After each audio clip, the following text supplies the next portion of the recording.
Good morning, Vincent Sarroino here from GroupeSarroino, Keller Williams, realtor with Keller Williams.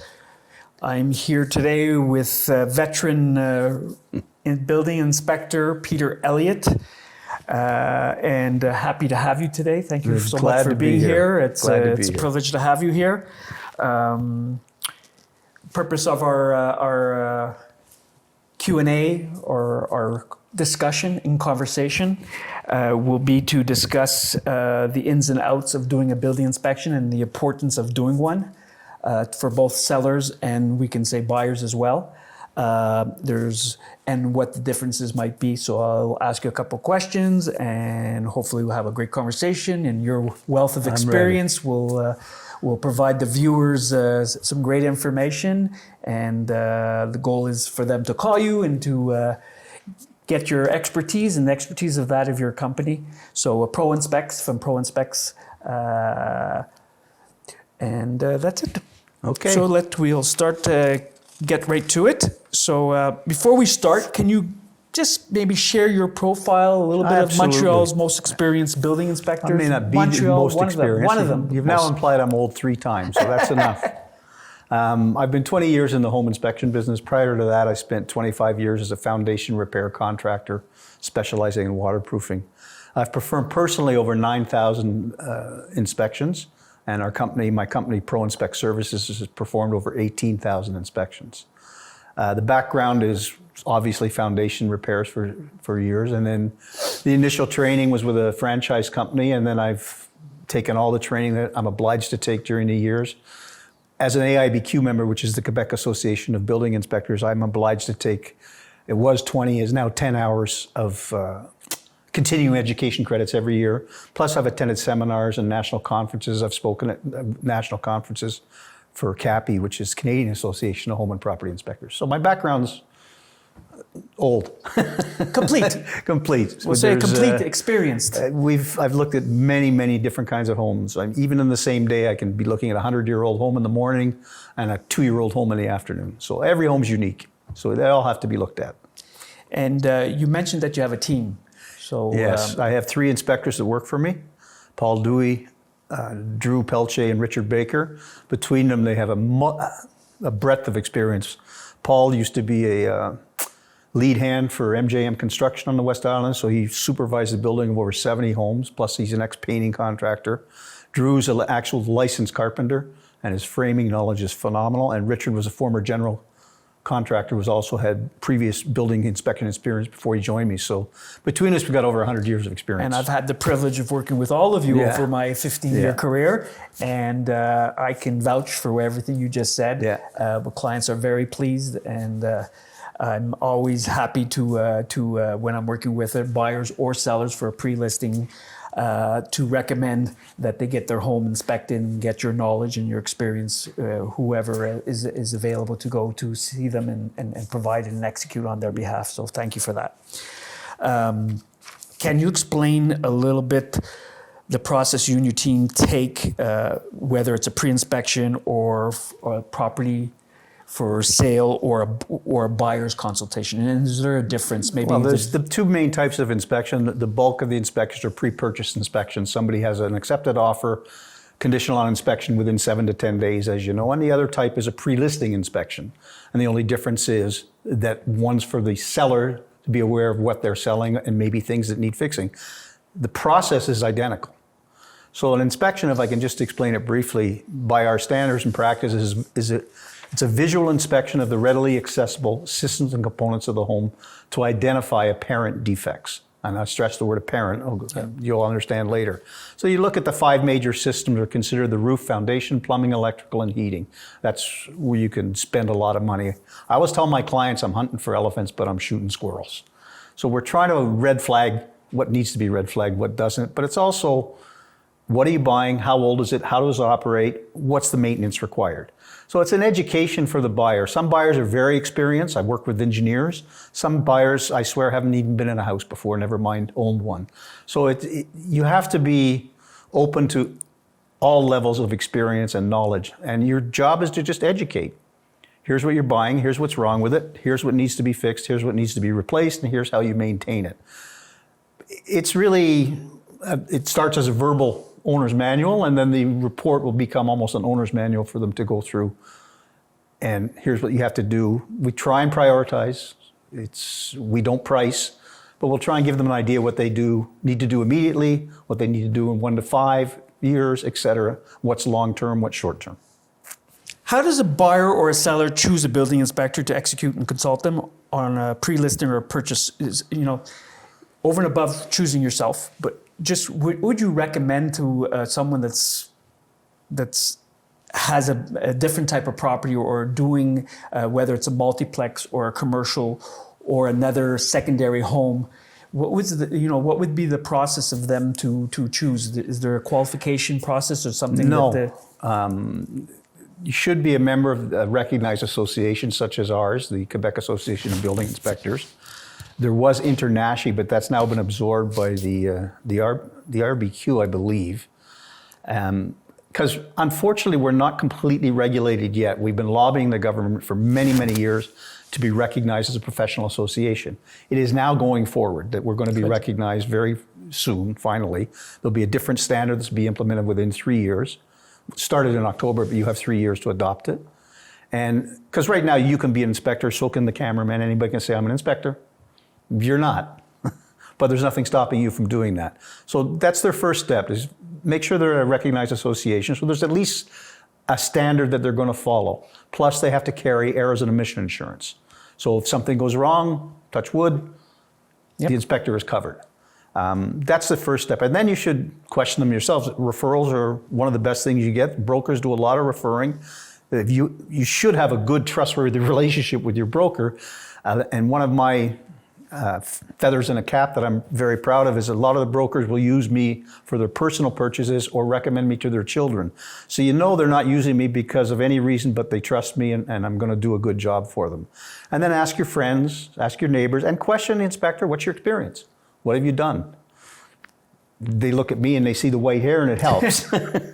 So if the guy says, well, yeah, I was a car salesman, I decided to become an inspector, you might want to shop around a little bit. Make sure they've got some relevant experience in the construction trades. All of us have a specialty. Mine's foundations and structure. Paul's is frame, Drew's is framing, et cetera, et cetera. So question the inspector, make sure he has the knowledge to do what you're asking him to do. That's great. That's great information. Okay, thank you for that. You answered my other question, so I'm going to go to the next one. Is there a website where they can check out the credentials of the inspector? Just a sub-question. The AIBQ website. So to be on the AIBQ website, you have to have errors and omission insurance. And it's kind of a catch-22 because you can't have errors and omission insurance unless you're a member of the AIBQ. And then by being a member in good standing, that they're taking the continuing education credits. The AIBQ has a lot of resources. We have our own Facebook page where inspectors trade information. Because if somebody tells you he's seen everything and knows every bit of the code, he doesn't. I've been doing this for a long time, and there's not a week and sometimes a day that goes by that I don't see something I've never seen before. And it's fascinating. I'll see something and go, and if I don't know it, I find out what it is. That's what the collegial relationship you have with most inspectors is, hey, you can post a picture, say, has anybody seen this? And one of the 300 or 400 guys on that site will have seen it and come back with information for you. So it's really good that way. That's great. Thank you for that. Structural integrity, what to look for in an inspection? So I know it's a visual inspection that inspectors do. And there's always clues. First of all, just briefly, structure of a residential home. Foundation, everybody thinks is the whole structural strength. It's not. It only picks up about 30% of the structural load. The rest is the interior structure, which is beams, columns, joists, which are often not visible because the house is finished. But structural clues are floors that are way out of level.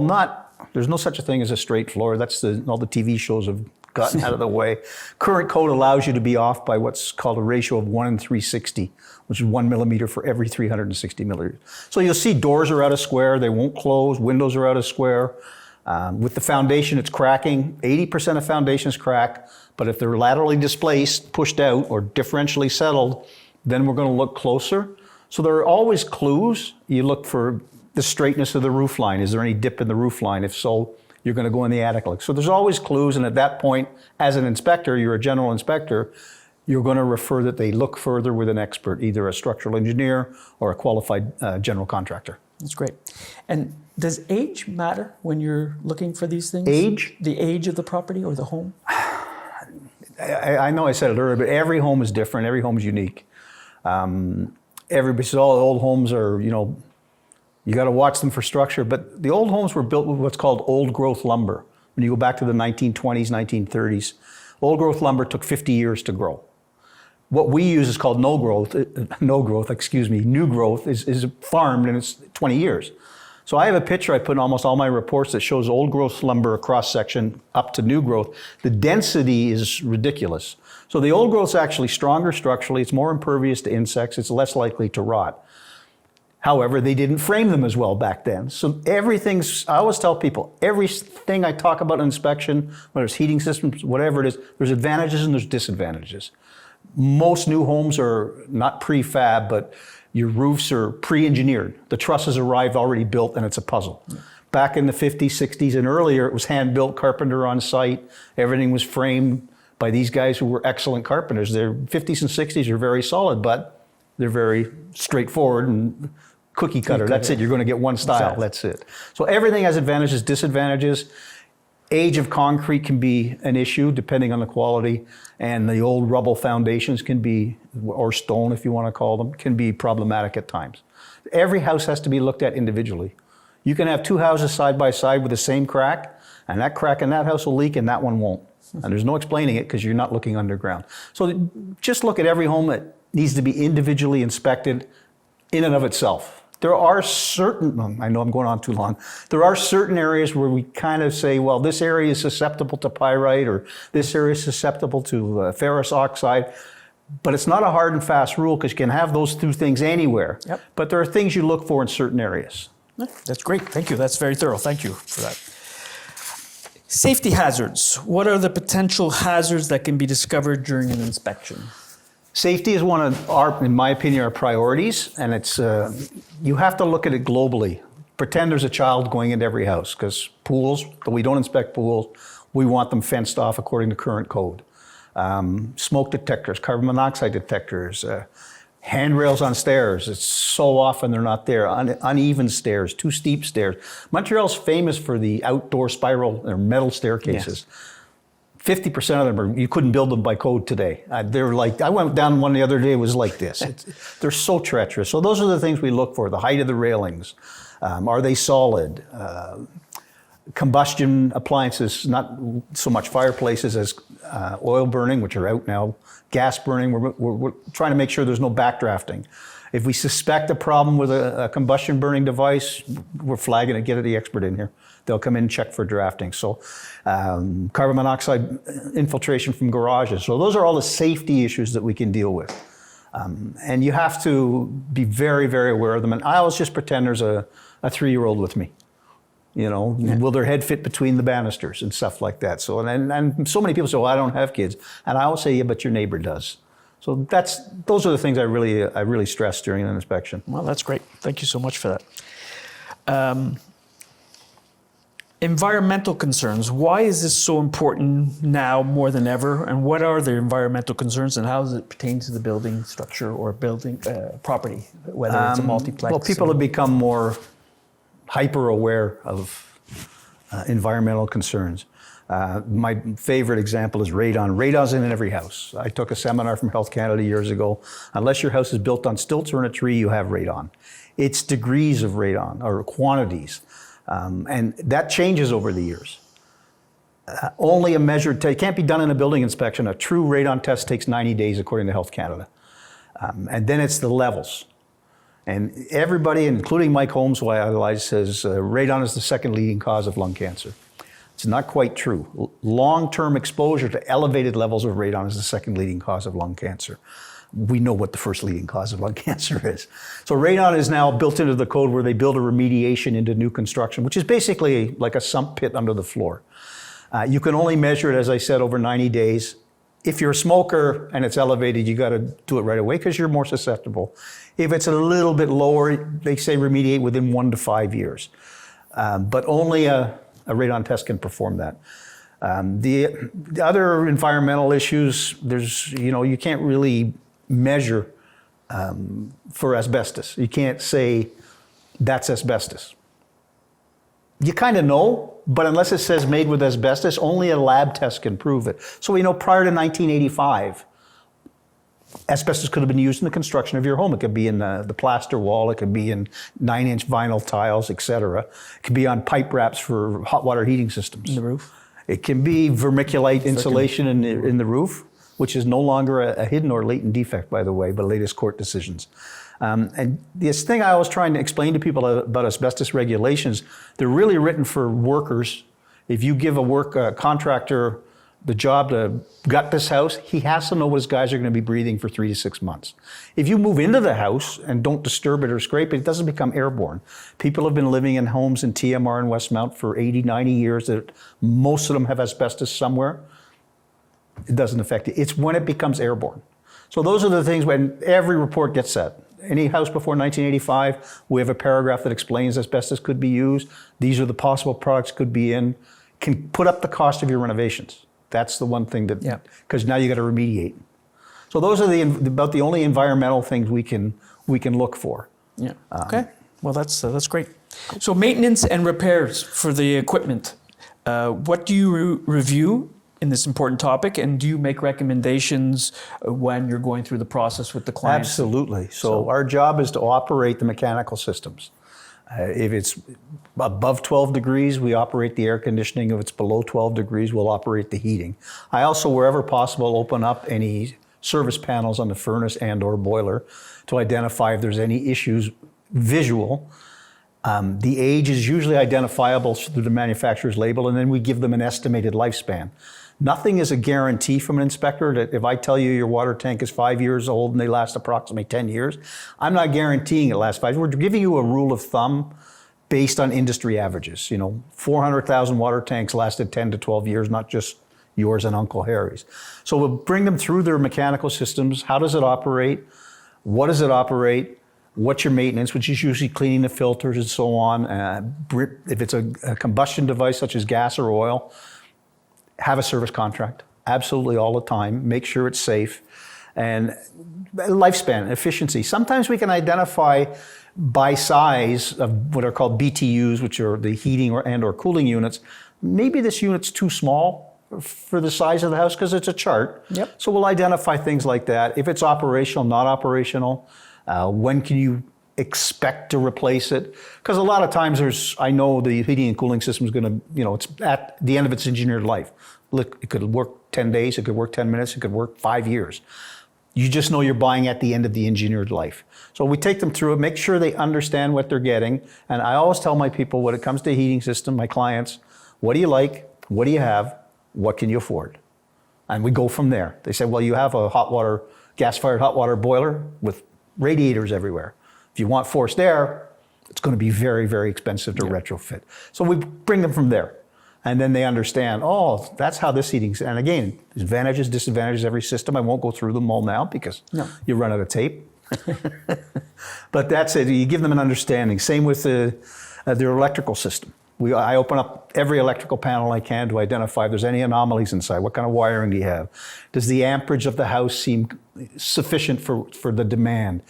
When you compare the 60s and 50s to our current electrical consumption, it's insane. We use so much more electricity now. I mean, it's ridiculous. Everything was 60 to 100 amps back in the day. Now it's 200 to 400 amps in modern construction. Yeah. Car chargers are the latest thing going in. They're usually a 60 amp breaker. There's some 100 amp services can't take it. The guys have to upgrade. So there's all kinds of things. We try and let them understand if they need to improve, enlarge, or status quo is fine. Can a client call you after the fact, after you receive your report and get clarity if there's something he doesn't understand or he has concerns or anything? Most of the time I request email questions, and there's 2 reasons for that. Number 1 is lawyers. Okay, sure. It's a litigious business, as we know, real estate and inspections. I need a record of everything I say about a report to avoid a he said, she said in the future. If it's a simple couple of questions, I'm more than happy to help. But and the second reason, 9 times out of 10, they're going to get me. I'm not sitting in front of my laptop with the report open, then I'll say, well, on page 14 you said, and I'll say, well, I'm on to carry right now, so I can't read page 14. So, because I never communicate during inspection, I'm focused on the client, my phone's off. So we always ask email, but absolutely, contact us anytime. I answered an email this morning, the guy wanted prices, which we're not allowed to do. But I said, look, it's very clear, I'm just trying to give you an idea. And I sent him a bunch of prices this morning. He was very grateful. Yeah, I know from past experience, both personally on my properties, with your team members as well, they're always made themselves available to the clients. Obviously, this is a big thing for a client when they're buying a home. It's the big step for them. It's the inspection process, whether they are going to continue with the purchase or not. Or even on a pre-listing side of things, just the last point here, the value add of having a homeowner, a wealthy homeowner, to do a pre-listing who's lived in his house for 20 years, 30 years. Just your simple opinion about the advantage. I know what the advantage is, but I'd like to hear it from you. Pre-listing inspections have really come to the fore in the last approximately 5 years. I used to do a couple. Now I'm doing 3, 4, 5 a week. The advantage is 2 things. It'll identify anything, what I call a stop sign, where look, somebody's not going to buy the house because I found X, Y, Z. It also eliminates a lot of negotiations. I always describe a pre-listing inspection as the most detailed vendor's declaration you can get. And most of the brokers that use it, they append it to the declaration that the pre-listing inspection from Pro-Inspexx Services is considered a part of this declaration, and they get people to sign it, they read it. I say 90 to 95% of the time, that suffices and they don't get their own inspection. Sometimes they'll get their own inspection regardless. Sometimes I'll do a walkthrough with them, I'll go and meet them, and if it's usually a month to 2 months interim, do a verification of any repairs that have been done, charge them less than half of what I charged for the original price, and meet them on site and walk them through it. We don't go back in the attic, we don't open the electrical. Here's what's, has anything done? 90% of the times nothing been done, but sometimes there's some very proactive sellers and that'll fix a lot of the things I've done and they want me to come back and do the verification. So it's advantageous for all parties. Yep. It creates understanding, it eliminates negotiating, and eliminates surprise. It's better that I find a problem than somebody finds it on the first day they move into their new house and now they're mad. And I went through it the other day, I had a window handle break in my hand as I was testing it. The window handle broke. I didn't break it. The owner understood. I said, look, it's better it happened today. Imagine the first day they moved in and went to open the window in their $1.8 million house, they would have been very mad. Yeah. So it really does eliminate a lot of headaches. And it shows a lot of integrity on the seller's part of going to the expense and making sure that they understand the current status of their home and that they're offering for sale. And I think that's a big value add, and it's part of my value add, and it's part of my conversation that I have with every single seller, and it's my number one recommendation. I think it goes a long way. Well, that's great information, Peter. Thank you so much. I'm sure we can spend a lot more time on this in general, on building inspections. Hopefully we can do another segment, whether with you or one of the member of your team. It'd be our pleasure. During the year, and we'll hopefully get to do that. In closing, covering these topics of consultation, building inspection, where pre-inspection or buyer's inspection is fundamental. And I hope everyone will enjoy viewing this video with Peter Elliott and get well informed on what that entails. And for more information on Peter, on how to contact Peter or a member of his team, you can get a copy of my book at the end of this video. Go ahead and read it. Have my contact information, Peter's contact information, a member of his team. Please feel free to call him and inform yourself further on how you can engage him to help you with your next building inspection.